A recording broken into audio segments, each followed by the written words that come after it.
Are you ready to start your first quilt but are slightly intimidated by cutting fabric? Let's take a deep dive in how to prep and cut fabric.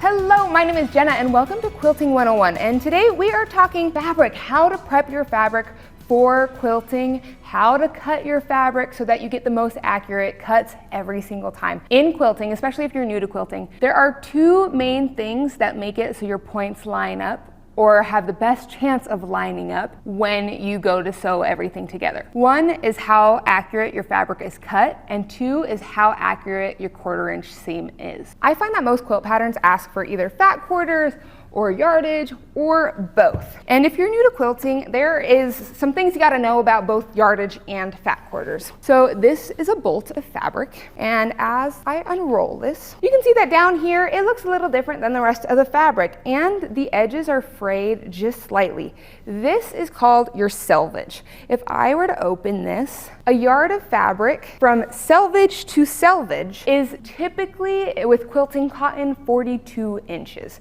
So from this side to this side, it's 42 inches.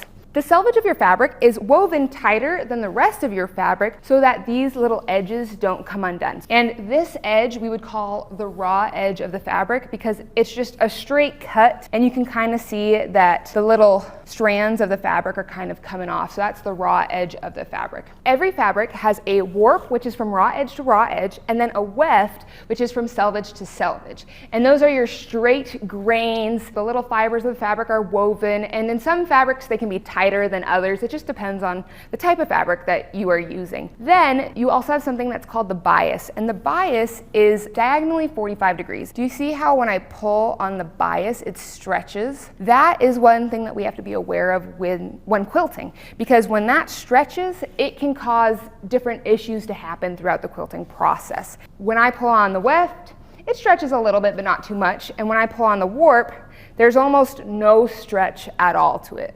When you buy your fabric from a bolt, they're usually going to cut it in 1/4 yard increments. 1/4 of a yard is 9 inches, so it's about that much space. And you can see you only have 9 inches to work with this way, and then you have 42 inches this way. And sometimes that just doesn't work for your pattern, which is why we have fat quarters, which honestly are my favorite. I love to collect fat quarters. And fat quarters are 18 inches in width, but instead of it being from selvage to selvage, it is cut right here at this fold. And so it usually tends to be 21 inches. And so here is an example of a fat quarter. It is 18 inches in width and 21 inches in length. And this just gives you more width of fabric to work with. And I love fat quarters because I can usually get more cuts out of them. Now that we know a little bit more about fabric, we've got to prep it. So let's start with our half yard. The first thing we got to do is press the creases out of our fabric. If you cut your fabric with the creases in it, then you have a higher chance of inaccurate cuts. And if your fabric calls for yardage, when you press it, leave it folded and those selvages are lined up. When you're trying to get out all the creases in your fabric, your best friend is going to be steam. And that is why I love a little spritzer bottle next to me where I can just spritz my fabric.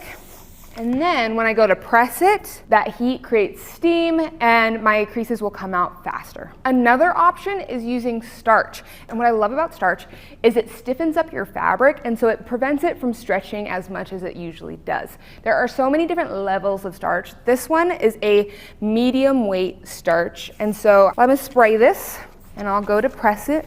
And you can see how this corner doesn't drape as nicely as this corner, and that's because this is a little bit stiffer. Or you can use a heavier weight starch, and I love this guy when I'm cutting really tiny pieces from quilter's cotton so that they don't stretch at all because I need them to stay that tiny size, or when working with a fabric that has a looser warp and weft to it. I'm going to spray this corner with the heavy starch so then you can see how that looks. And see how this one doesn't drape as intensely as this one? It's a little bit stiffer, and I wish you could feel this right now because it feels a lot stiffer than this side. I know it's hard to see between looks, but it feels a lot stiffer, which is really nice. The last thing you need to know about pressing your fabric is the way to press, because if you're used to ironing, you're probably pushing down and pulling, but when you do that, that's stretching the fabric. So to press our fabric, I'm gonna put my iron down for a couple seconds, and then I'll move it to a new area, let it sit for a couple seconds, move it to a new area. But what I'm doing every time is I'm not pulling it to a new area, I'm picking it up slightly and moving it over. And this just helps get all of our creases out so things are nice and flat. And if you are pressing yardage, I like to go to the other side and just give this side a light press to make sure there are no creases on both sides. Then for a fat quarter, you are literally pressing the same way you would as you would yardage. Lots of steam. If you want starch, you can use starch. Then you go through and just press your fabric just like you did the yardage. And if you're wondering about the thing you're ironing on, your ironing board at home works great. It's perfect. A lot of quilters like using wool mats, and that's because wool absorbs the heat. I've noticed with wool mats, when I am pressing my seams open, I get flatter seams more often. And finally, it's time to cut our fabric. We're gonna start by cutting yardage, and then I'm gonna show you how to cut fat quarters just because they're a little bit different. The first thing you need to do when you cut yardage is we're gonna square off this raw edge. When it's cut from the quilt shop, usually it's not cut perfectly straight, and that's okay. That's why we're gonna square it off. To square off my raw edge, I like to start by taking any line on my ruler and just lining it up with that fold up top.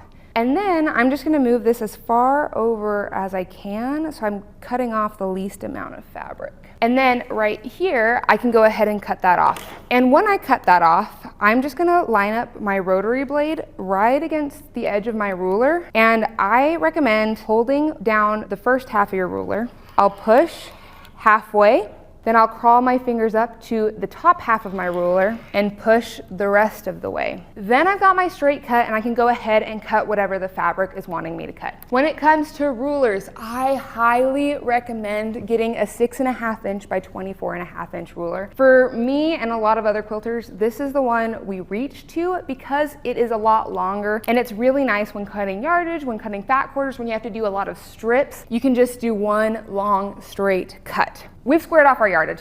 Now what? Now we're gonna cut what the fabric says that we need to cut. So for example, a pattern may say, cut for 4-inch WOF. Well, what in the world is WOF? Well, that just means width of fabric. So it just means selvage to selvage. So if the pattern says cut 4-inch WOF, it just means cut 4 strips from your yardage like this. And to cut a 4-inch strip, I'm going to look on my ruler, and I'm gonna look at the 4-inch line. I'm gonna line up this 4-inch line on the raw edge that I just squared off. It's lining up perfectly all the way down, and now I can go ahead and cut. Hold up, before we can go into cutting, we gotta talk about rotary cutting blades. The most common rotary cutter blade size is the 45mm, and that is this guy right here.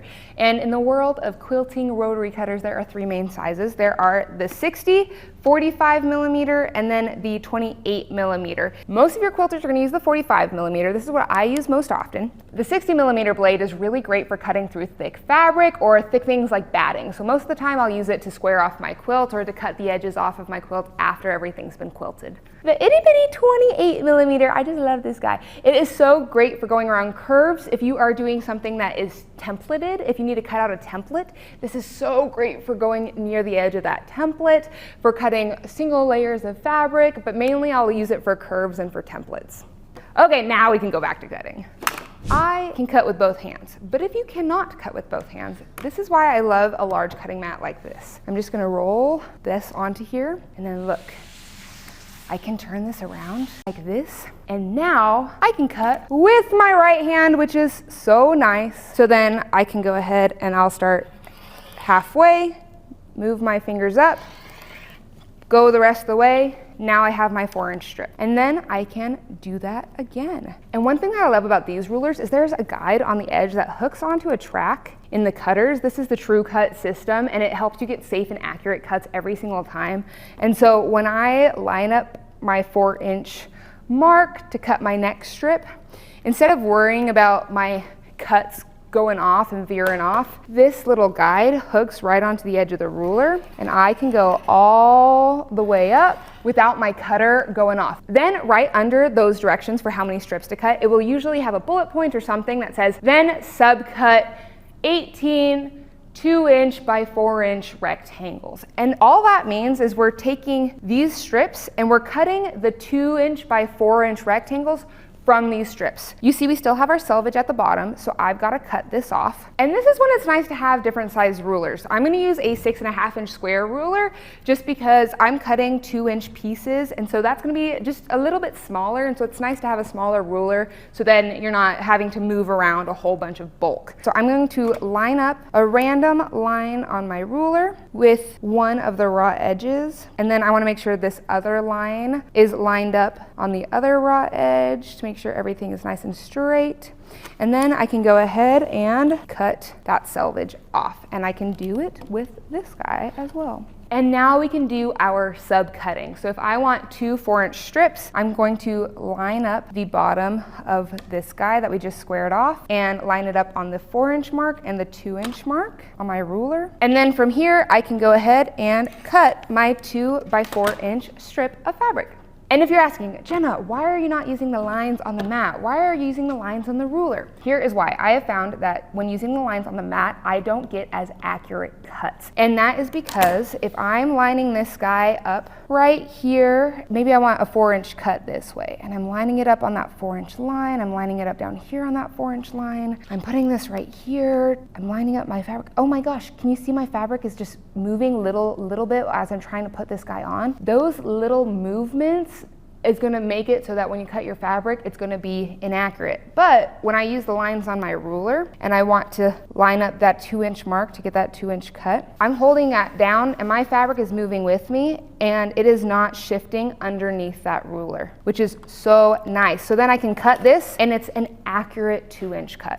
Now let's cut a fat quarter. When cutting fat quarters, I like to cut 3 to 4 layers of fat quarters at a time, and I'll just line up the selvages of the fat quarters, and then we can go and square them off. And to square off a fat quarter, I'm gonna start with my selvage, and I am going to line up my ruler with the bottom of my selvage because that is a mostly straight line. And I usually like to cut off 1" or 1¼ inch. You just want to cut off that selvage that is woven a little bit tighter than the rest of the fabric. So I'll line it up with the bottom of my selvage, and then I'll go ahead and cut all the way down. And now I've got a nice straight line, and now I want to just square off one edge of the fabric. And so I'm going to take a random line on my ruler. I'm going to lay it right on the line that we just cut. And then I can go ahead and square off this edge of my fabric and cut it straight. And now that we have our perfect 90-degree angle, you can go ahead and cut what the pattern says to cut. And what's really nice about fat quarter patterns in general, usually there's a picture with the whole fat quarter that shows how to cut out the pieces to get the most out of your fat quarter, so then you're wasting less fabric and it's a lot easier to cut it, which I absolutely love.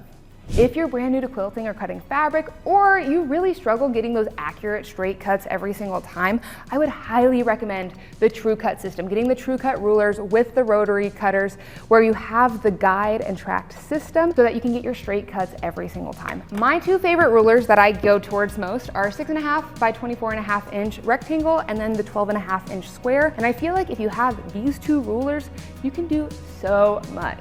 If you're interested in these guys, I'll make sure to link it below down in the description. And if you have any more questions about how to cut fabric, make sure to comment them down below so then we can cover them in a different video or on social media. Thank you so much for joining me today on Quilting 101. If you feel like you learned something new, make sure to like and subscribe, and I'll see you next time.